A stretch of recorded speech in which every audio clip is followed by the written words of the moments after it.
The first talk for today is Development of Superpower American Steam Locomotives by Benjamin Kletzer. The moderator for the talk is Manikanandan Venkataramanan, a finance and risk management professional who has obtained his Chartered Financial Analyst CFA and Financial Risk Manager FRM Charter. He did his MS in Finance from the University of Pittsburgh. He currently serves as a senior consultant with one of the big four American consulting firms, an avid rail fan, and an active and passionate member of the Rail Enthusiast Society. He is interested in reading about the past and the present of railroading, its operations and technology. He serves as the director of the UK based World Alliance of Tourist Trams and Trains, where he represents India. He is also a member of the UK-based Advanced Steam Traction Trust. He connects and liaises with various railroad associations in the US. Above all, he is an active member of the Rail Enthusiast Society. Over to you, Mr. Maniganandan. Thank you. Thank you very much, Mr. Manoj Pandey, for such a wonderful introduction. And good morning, ladies and gentlemen, on this wonderful occasion of Rail 200. So, without any further ado, let me introduce the first speaker for today. Yeah, he is Mr. Benjamin Kletzer. He is a Ph.D. candidate at the University of California, San Diego, where he specializes in modern Chinese history. His dissertation examines the development of the Chinese national railways and how the American practices, including involving American trained engineers, shaped China's economic development. I must say that he has given several speeches about this topic at various organizations in the US, including the Hagley Library. I came to know Ben through his good work at the Railway and Locomotive Historical Society in the US, which is one of the oldest and the premier institutes which focuses on research on various aspects of railroading in North America. He is also a director of the Southern Pacific.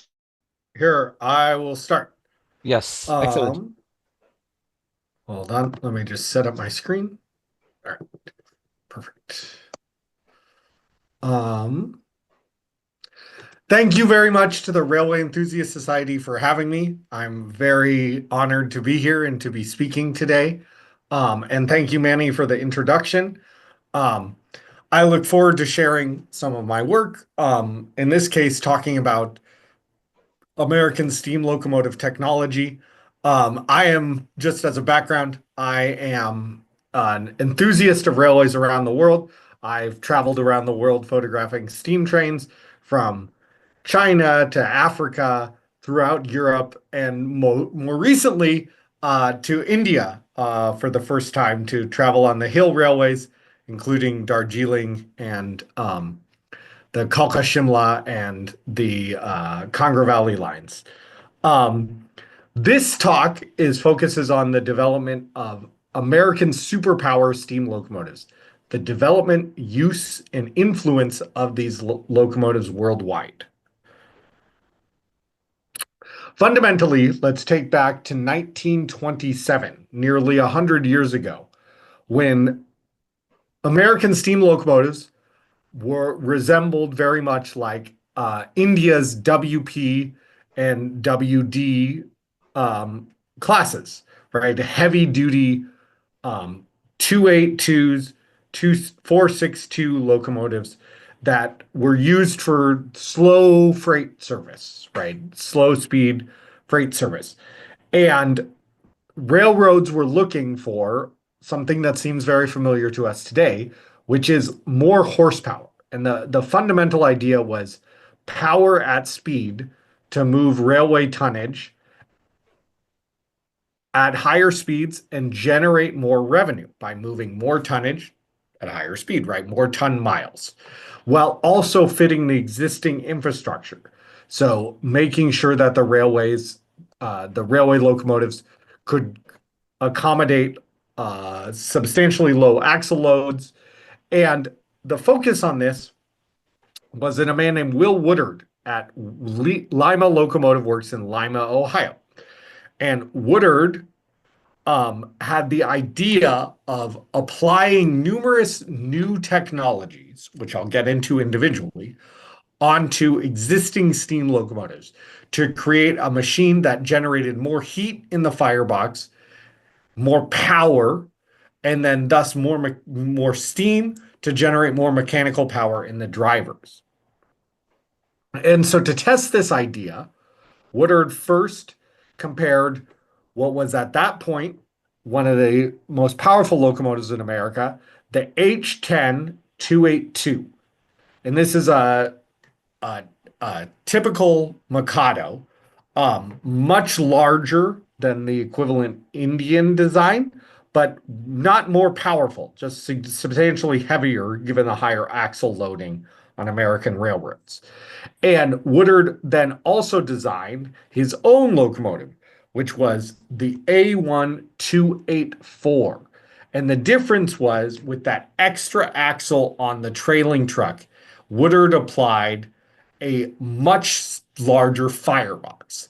And the idea with the larger firebox is that the coal, in this case, the coal fuel, could be burned completely, producing much more heat that would then go through the boiler, through superheaters, and then take more steam and applied to the same machinery as used on the H10 282. And so upon testing this idea, these two very similar locomotives, the one morning in 1926, these locomotives left Selkirk Yard, which is in northern New York.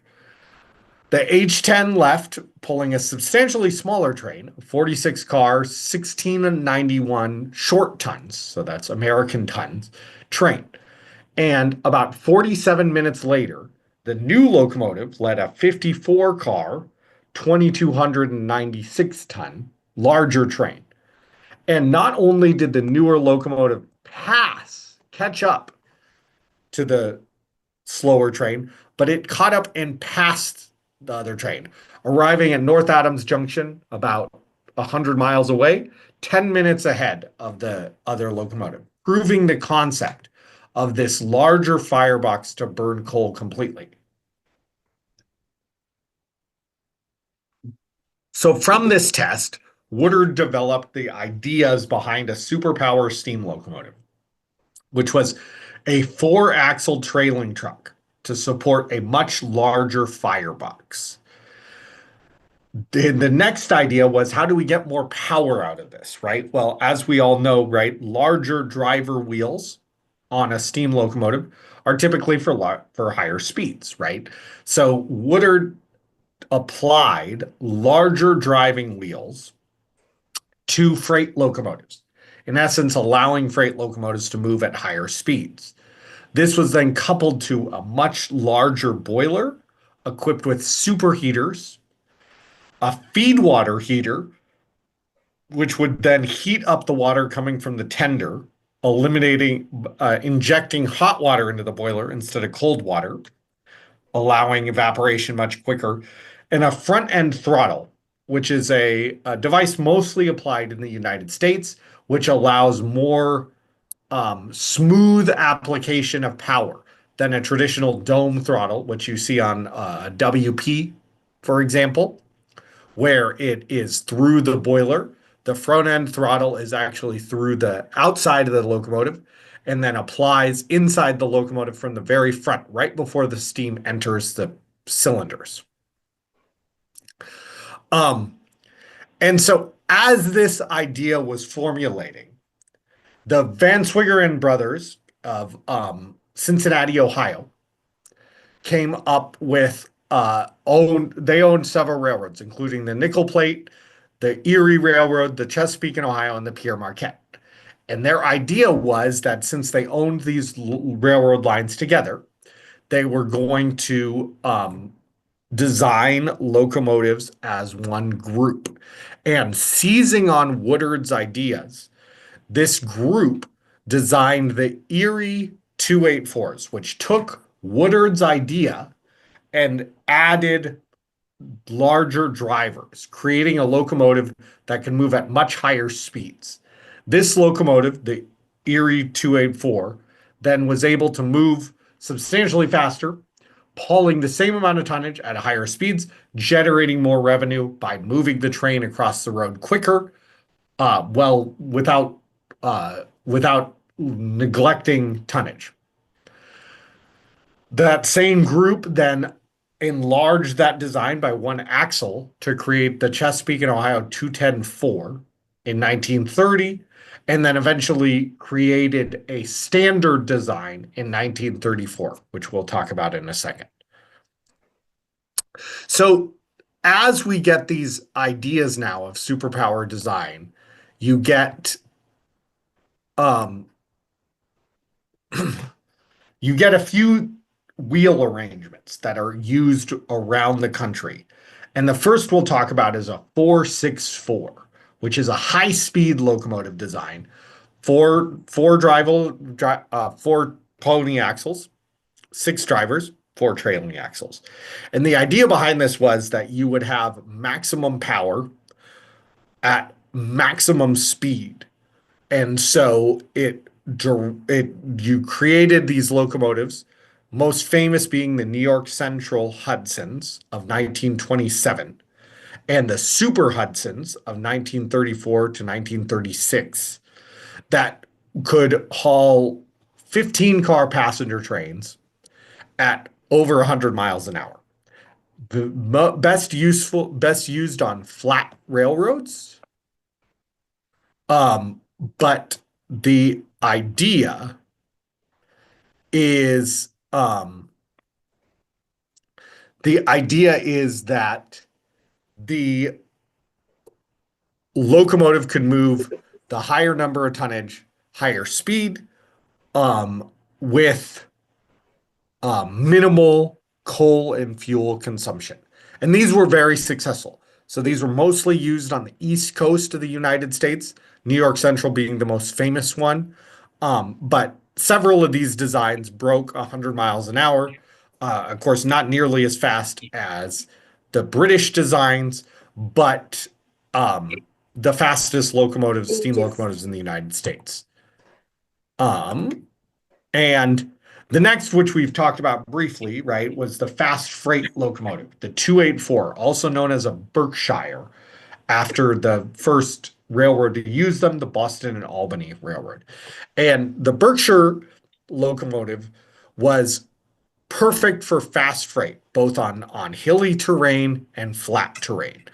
They worked the best on flat lands. Again, this is not for slow mountain service, but as moving tonnage as fast as possible across relatively flat railroad. And these locomotives, as the drivers got larger, they produced even higher horsepowers. Like all American steam locomotives, there's very little standardization. Superpower steam locomotives were the most standardized of any American locomotive, but by world standards, right, there's very little standardization. And so instead, what you have is each railroad designed their own locomotive that followed the same general idea of maximizing this high horsepower platform with the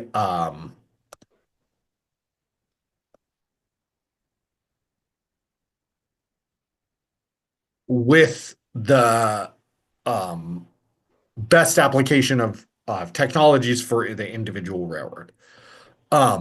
So from that 282, you have what's considered oftentimes the ultimate American steam locomotive wheel arrangement, the 484, which is started actually not as a superpower engine, but just as an enlargement of the American 482.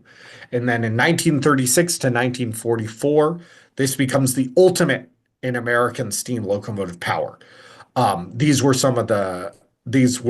locomotives that could haul enormous trains at relatively high speeds, as well as shorter trains at extremely high speeds. They were the ultimate dual service locomotive, or in Indian parlance, mixed traffic, right? These were locomotives that could be used to haul freight one day, haul passenger the next day. And as a locomotive design, they ultimately balanced power, speed, and the design limitations, right? Because they, as having multiple axles, they spread that weight across a large number of axles, allowing a very large locomotive that could also go on pretty light track structure. And these were oftentimes the last steam locomotives built for any given railroad. Um, for heavy freight service, you have the you had the 210-4, which was the same idea as the Berkshire, but smaller drivers, more power per each thrust of the piston, meaning that these could move freight at higher speeds, but also capable of climbing mountains very effectively. And so they balanced that high power and high speed with high torque, enabling them to go up mountain grades. These were used on much fewer railroads, but were very successful everywhere they were applied. Some of the most famous designs were actually built for the Santa Fe Railroad in the western United States.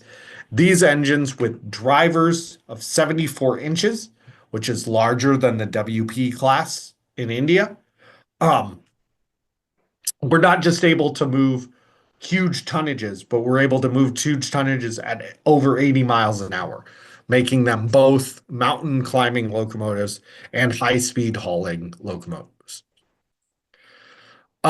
But the ultimate superpower was this completely different design, which were what we call high-speed articulators, fast articulators. And this was pioneered by the Norfolk and Western with a 2664 design, the Class A locomotive. And the idea is that you take that same superpower locomotive, but you stretch it to apply it to the running gear of a Malley locomotive. But instead of using compounding, both pistons are simple expansion. So you have two sets of engine gear, as seen here, right? You have two sets of engine gear being simultaneously supplied by the boiler, and then producing a tremendous amount of steam, tremendous amount of force in each given piston thrust. But since it's divided between two, not only is it flexible to go around curves and over grades, but it also means that you have significantly more traction.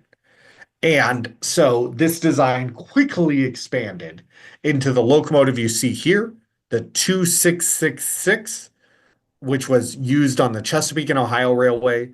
That is the Allegheny locomotive, which was the heaviest reciprocating steam locomotive ever built, at well over 350 short tons. That locomotive type also was used on the 4664 or Challenger. This was a locomotive designed for fast freight or heavy passenger trains, but unfortunately was misapplied on a lot of railroads because they sought to use it for slow speed mountain service, effectively wasting all of that horsepower by only running it at 10 miles an hour. And then, of course, the ultimate is the world's largest steam locomotive, the 4884 Big Boy, which was designed to move high speed merchandise over incredibly steep mountain grades. So, not just having that high horsepower, but being able to climb really steep mountains at high speeds. And so these what I call in the here, these are superlatives, right? These are the locomotives in the United States that the 4884 Big Boy seen in the upper right. These were the not just the largest locomotives ever built, the longest locomotives ever built, and by some metrics, the heaviest locomotives ever built. The 2666 Allegheny is the only one that challenges that. As originally built, these were the heaviest locomotives ever built, nearly 400 tons in weight. For the engine only, right? We're not talking about the tender, just the engine, 400 tons in weight. Different design, the 4444 T1 duplex.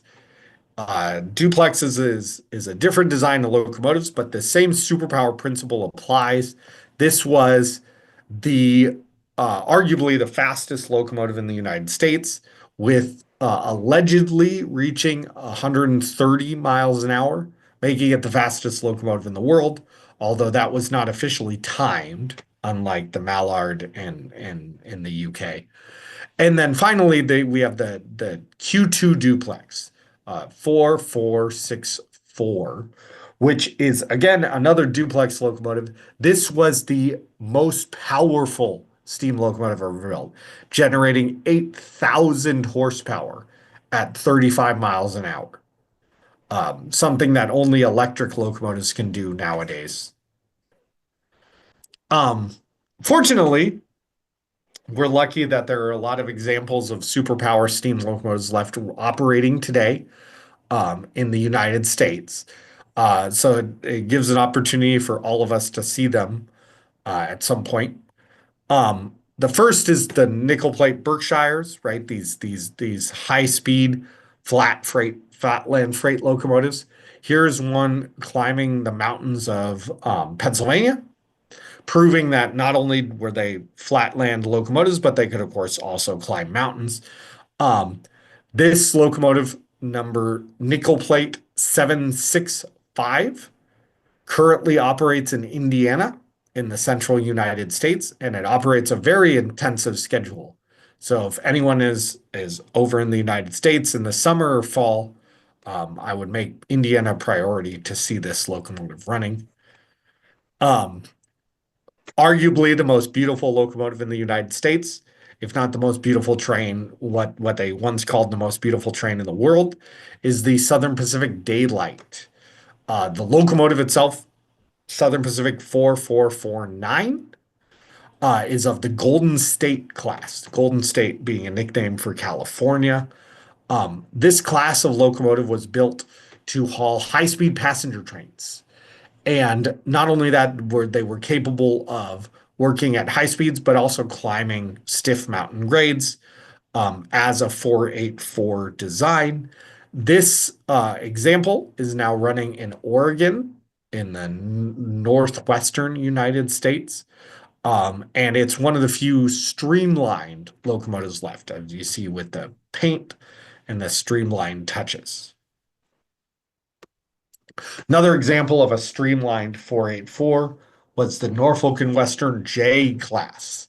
This locomotive, which was built in 1950, one of the last big steam locomotives built in the United States, are commonly considered to be the most modern examples of steam locomotives built in the United States, with very intensively engineered locomotives, perfecting all the elements of the steam locomotive design to ensure that these are not just powerful locomotives, but incredibly efficient.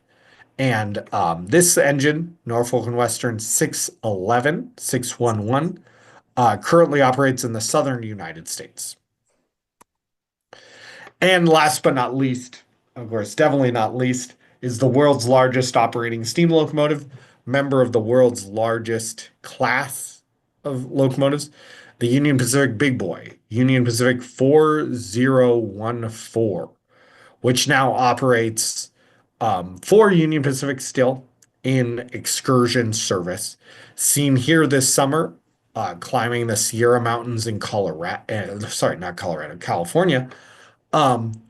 This locomotive operates throughout the Western United States and has an international audience. And so this is one of these locomotives that if you wanted to see, the schedule is posted well beforehand and it is available to view along while operating at any point. Ultimately, superpower steam locomotives were the perfect niche to be replaced by diesel locomotives. The high speed, high horsepower is actually exactly the bracket of power that a diesel locomotive can achieve, which is diesel locomotives maximum horsepower is the horsepower is constant, but maximum tractive effort is at low speed, meaning a diesel can start a very, very heavy train and then keep it moving as it accelerates. This meant that superpower locomotives no longer had an advantage over diesel locomotives. And so by 1957, most superpower steam locomotives were retired, meaning that they only had a service life. The shortest locomotives, the ones built right after World War II in 1945, only lasted about 7 years. The older ones lasted about 20 years. Ideally, a typical service life for an American steam locomotive is over 20 years. So these were shorter lived locomotives because they were so quickly replaced by diesel locomotives.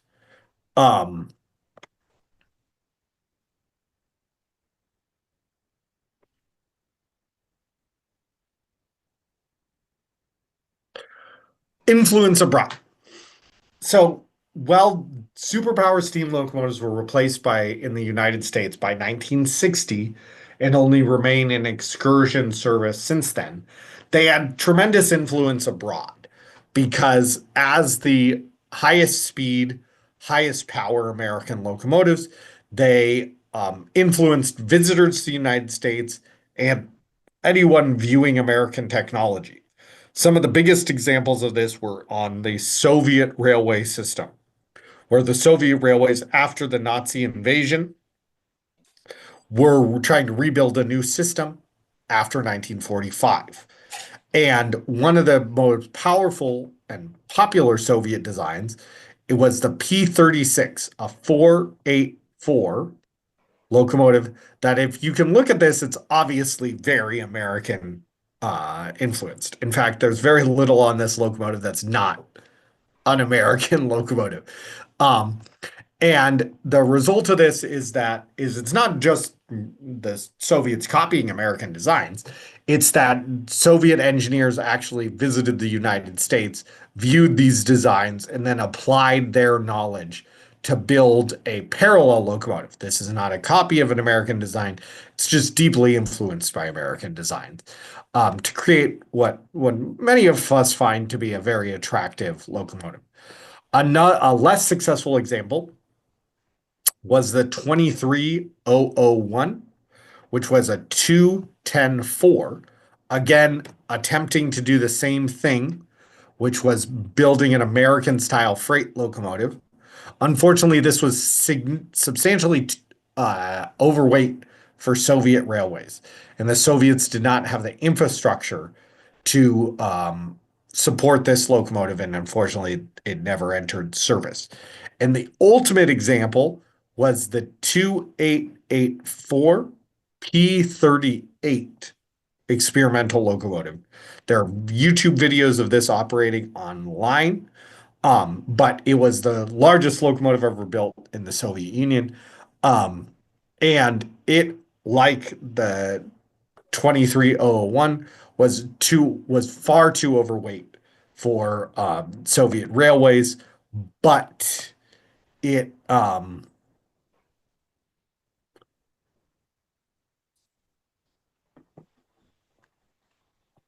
it was a very powerful design at the time.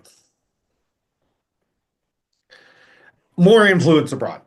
The 484 design was very popular outside the United States as a superpower locomotive, with the biggest examples being in South Africa, New Zealand, and Australia.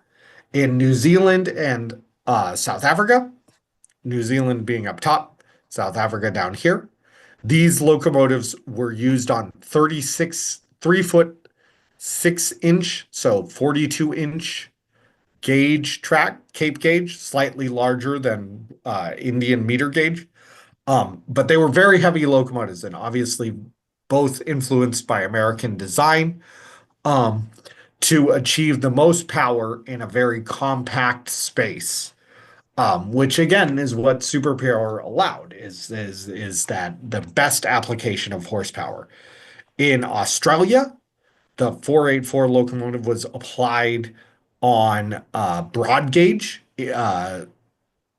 Australian broad gauge is 5'3" so slightly smaller than broad gauge in India. And this design was used like all three of these designs, like the American 484, were dual service engines. So mixed traffic. They could haul high-speed passenger and high-speed freight back to back. Outside of direct superpower locomotives, superpower elements appeared in other locomotives used abroad. The one that would be most familiar to many viewers here is the WP class. And the WP class locomotive, the superpower elements boiled down to this idea of having the firebox off of the driving wheels, right? So the firebox is behind the driving wheels so that you can have a deep firebox. In this case, that can burn the lignite coal that Indian Railways sought to use in order to maximize horsepower. The second element of this that is superpower is in the driving wheels. These cast steel driving wheels, or box driving wheels, were designed to go with American superpower locomotives because they counterbalanced the power most effectively.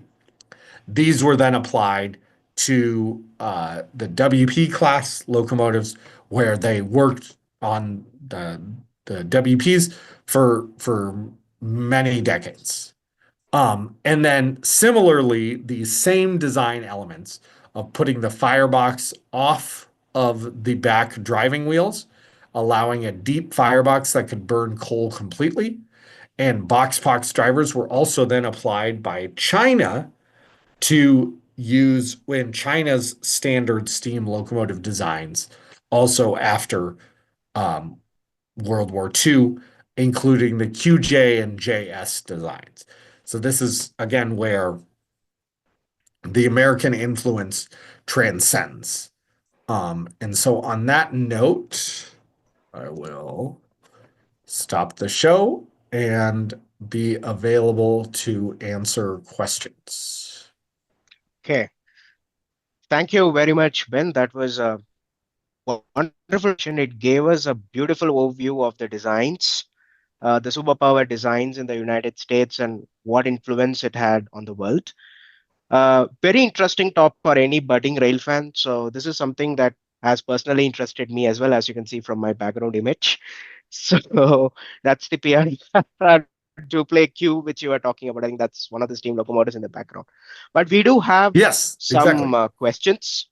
So let me just go through one by one. So Mr. Upamanyu Ghosh has asked, to which class does the 311 locomotive belong? And there was a TV series based on the 311 locomotive. The 311 locomotive class. Which class does the 311 locomotive belong to? 311 class. Hold on.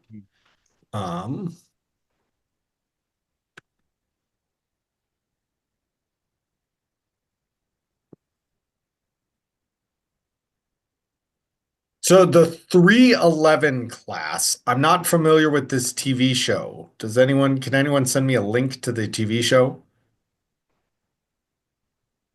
I'll get it from the participant and send it over to you, Ben, on WhatsApp. Okay, yeah, I'm unfamiliar with this TV show. Yeah.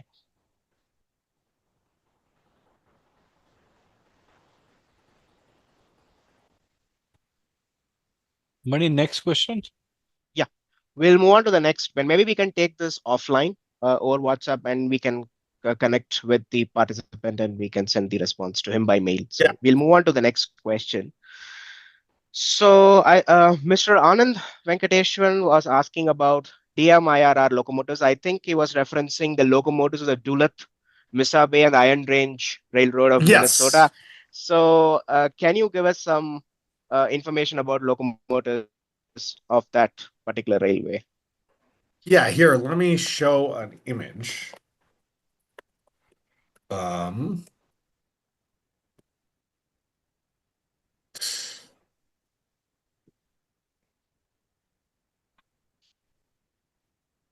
Oops.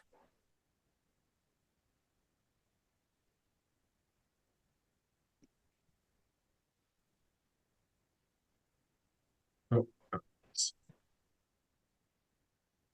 all right, here we go. So here is an image of the DMIR locomotives.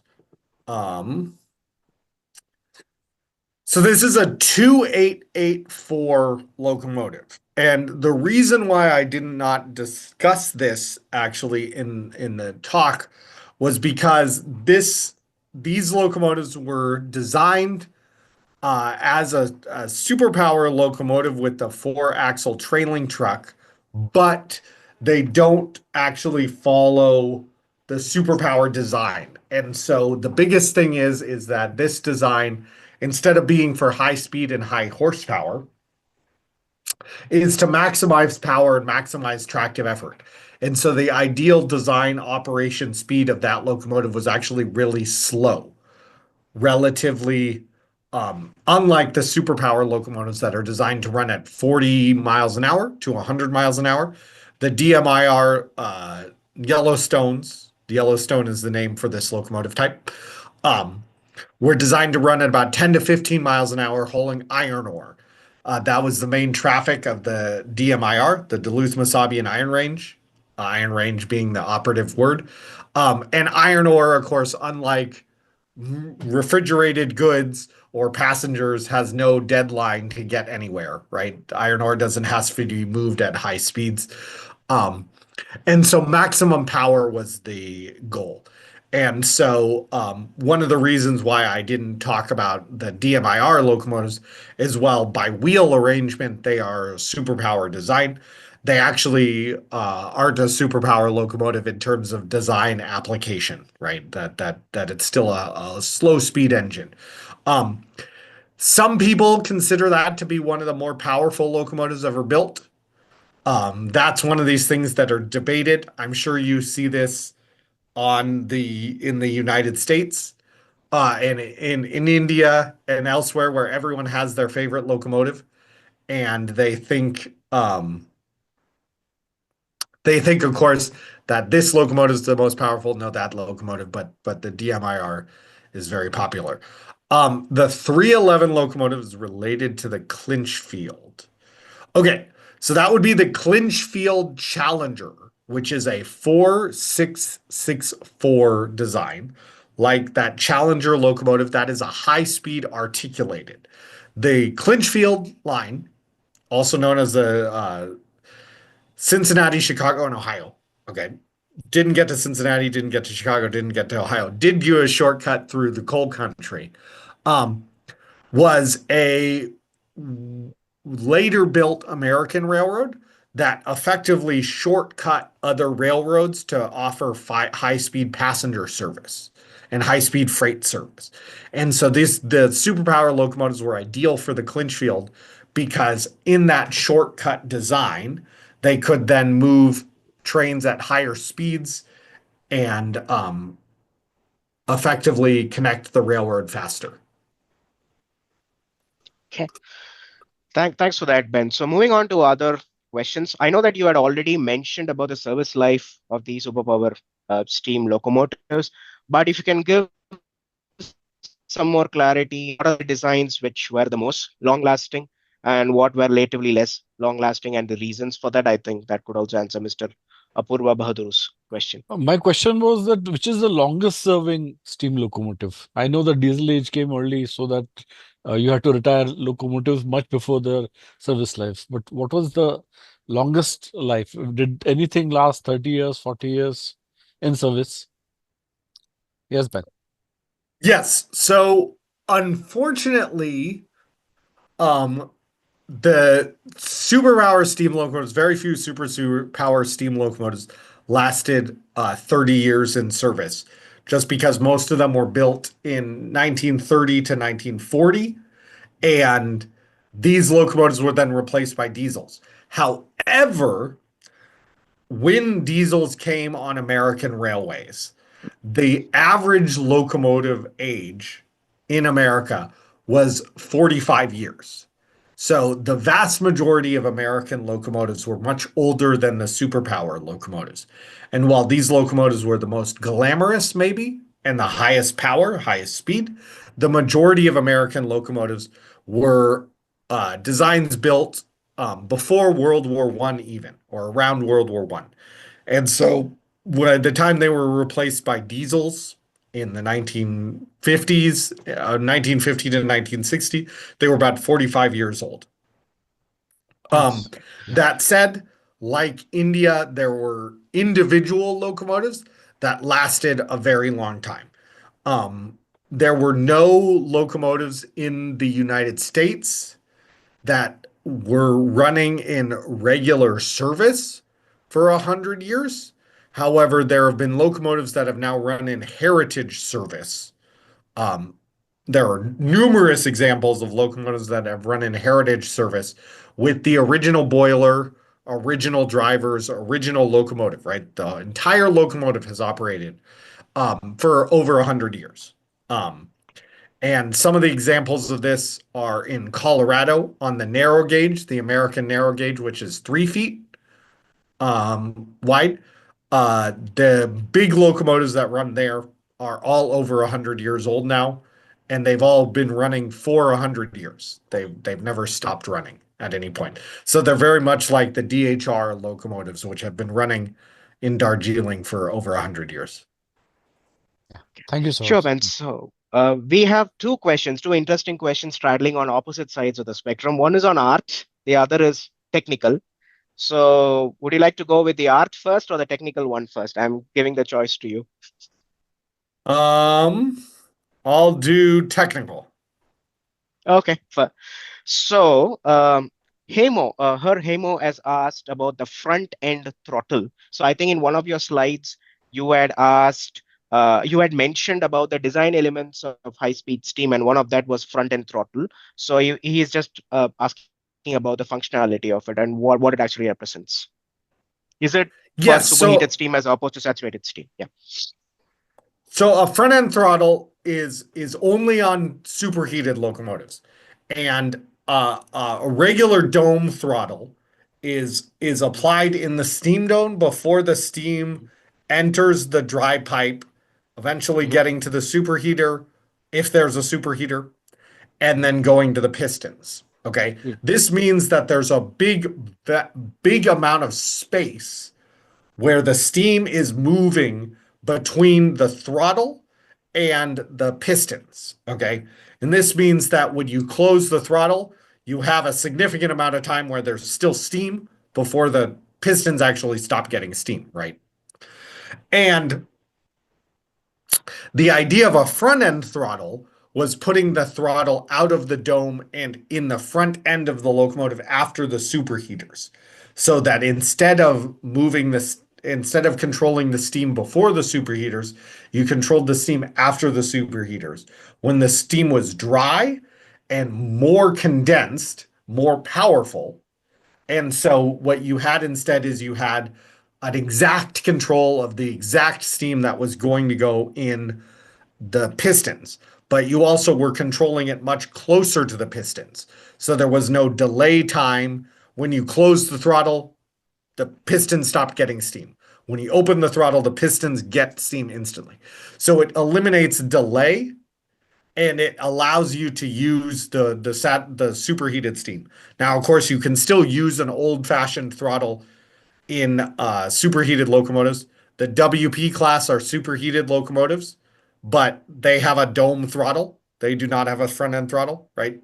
So there's no, but the difference is that you then have this very tight control, which makes it a very good throttle for if you are switching, if you are changing directions very frequently, if you are very focused on precise changes, which is the whole idea on a superheated superpower locomotive, is you can make very small changes. On a dome throttle, having run locomotives of both types myself. I can tell you, you can only make big changes on a dome throttle, right? Whereas a front end throttle, you can make very, very small, precise changes. Um, the difficulty being, of course, it is much more difficult to maintain. It is a another device that can fail, and so Mhm. ultimately, many railroads chose not to use it outside the United States because it is this other level of sophistication that potentially has a bunch of problems attached to it if not fully maintained. Okay. So I have one more question. I think before we hand it over to the other moderators. So Siloni Sengupta is asking about the depiction of these superpower steam locomotives in the mainstream cinema of that time. So can you comment on that? Ben? Uh, Yes. the So depiction of these logos in movies. yes, so the superpower steam locomotives were really common in American movies in the 1930s and 1940s because not necessarily because they were locomotives, but because as new technology and as powerful technologies, they represented America climbing out of the Great Depression. In 1929, the American stock market crashed. We have a worldwide global depression. In India, it's much less severe than in the United States, but in the United States, it was definitely the worst, where you have this huge economic depression. And as railroads started to rebound from that economic depression, is at the same time that people are adopting superpower locomotives. And so the superpower locomotive became a symbol of the American economy rebounding. And so they were used a lot of times in cinema and in movies to show modern America that is coming back from this economic depression. And instead, it's powerful, it's steaming into the future. It's all of the signifiers of progress and modernity that we associate with railways.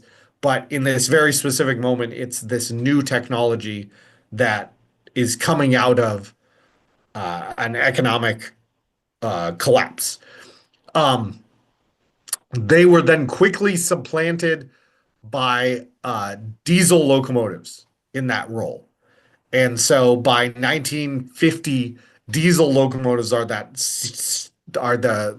sign of progress in movies that then shows America steaming into this, pushing into this bright future as a superpower after World War II, right? And so the superpower locomotives moment as a cultural element in the United States was very brief, but very important.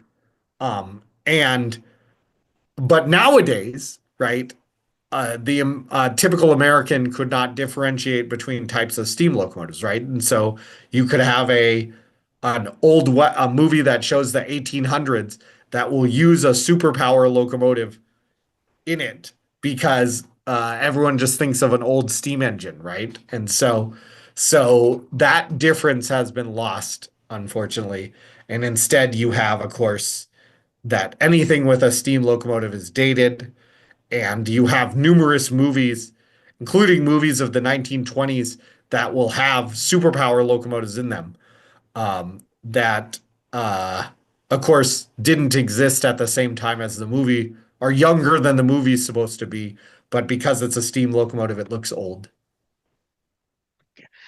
Thanks, Ben. So I think we are almost on top of time, so it's just 3 more minutes. So once again, I take this opportunity to thank you very much for such a wonderful presentation. And we do hope to stay connected, both through personally, through WhatsApp, as well as through our railway mutual railway activities and spreading diffusing the railway knowledge across two sides of the pond, if I can call it that way. So thanks.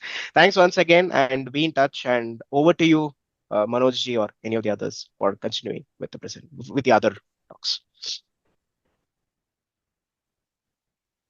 Manojji, you're on mute. Manoj, Manoj, we have a few minutes. I would like to mention that all speakers in our conference, we give them 1 year's membership of our society. Oh, So we will be giving you 1 year membership of our society so that you can see what our society is doing and what other activities we have. well, thank you. Thank you very much. Over to you, Manoj.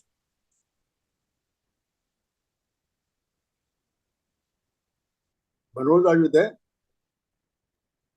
Manoj sir, please Okay, unmute okay. yourself. Yeah, I'm there. Thank you, Ben, and thank you, Mani. Seeing the black beauties of the US was indeed a wonderful sight, and that too in black and white. The photographs were great. I am more of a historical buff rather than a technical man, so that is what interested me a lot. Especially the answers you gave was also wonderful. Mani, thank you very much for your time and the way you conducted the question answer session. I think there are a lot of things people would like to ask, but then the time is short. So thank you again, Ben, and thank you, Mani, for this wonderful presentation. Uh, we now move on to the next talk of the day. I think we still have a few seconds left. A minute. Less than a minute. A minute, sir. So, Mr. We can just, I can just tell you about the talk that's going to follow. It is on the ARHS archives and a collection of national and global significance. So we are now moving from a same age to something that is preserved in history for people to see, the new generation to see. And